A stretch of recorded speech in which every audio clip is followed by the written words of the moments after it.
And I Okay. did another movie called, and when I say I did it, that means I was the production designer who's the top guy.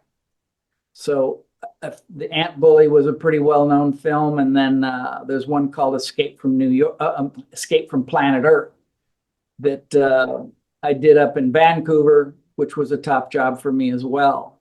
And then I also did a Cartoon Network movie called Fire Breather, where I production designed that.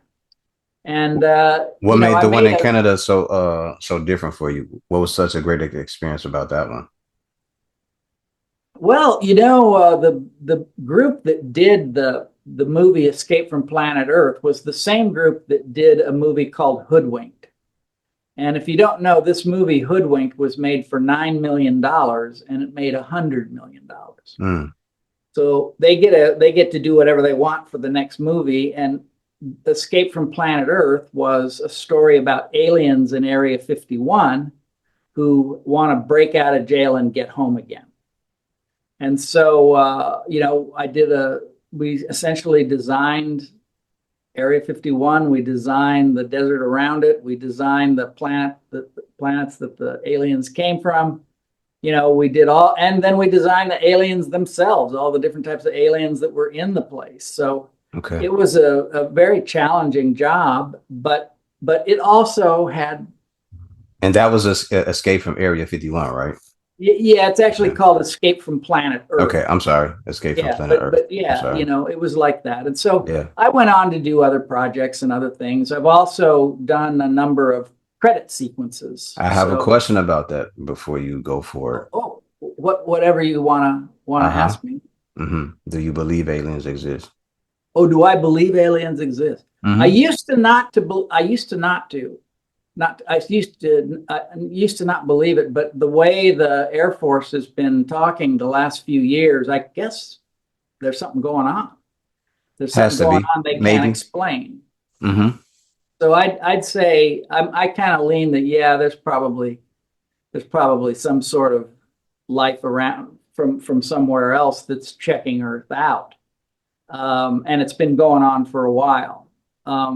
The when I also another thing that made me think aliens exist is when you saw those first pictures from the Webb telescope that they just launched not too Yeah. long ago. And they Mm-hmm. showed all those galaxies and all of that universe out there. And I was just kind of like, oh, holy cow, there's got to be There has to more. be something, right? There has to Something be else. something. Yeah. Yeah. So yeah, I kind of lean that way, but I don't go to like conventions or anything, or I don't. I Mm-hmm. just have my own private thoughts. Yeah, I have my private thoughts about it, and then I have certain conversations with people who I can talk to about that. And Mm. then it's just all about the information that you're getting and receiving, and if you're able to comprehend and break it down, and what makes sense to you and what doesn't. If you do Yeah, believe in it, you believe in it. If you don't, you don't, and then just go from there. yeah. It's hard because nowadays you can do so many things to videos. You can fake a video pretty easily. Very weak, very So easy. so that's one problem. But my thing is if the Air Force is saying there's things we see we don't understand, I'm prone to think, well, that there's probably something to it. So yeah, for me, that was the thing that kind of got me more curious into it when the Air Force started saying there are objects that we're trying to catch when we're doing these missions, when we're doing these test missions, and we can't catch them. They're moving at such a high rate of speed that when we get close enough to them, within a millisecond or a half a second, they're in another direction and we can't catch up to them. And we Yeah. have the best flying, technologically sound planes that there are that man Yeah. can make, and we can't catch up to these objects, and they have them on camera.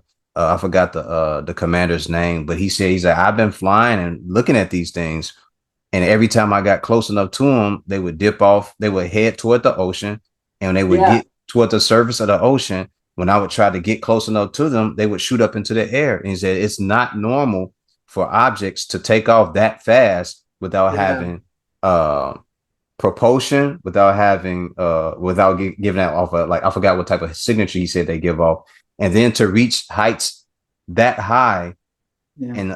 in 2 seconds, and it takes Yeah. me 5 seconds or whatever it was to get there to wherever they are, 30, 40, 50, 60,000 feet up in the air. So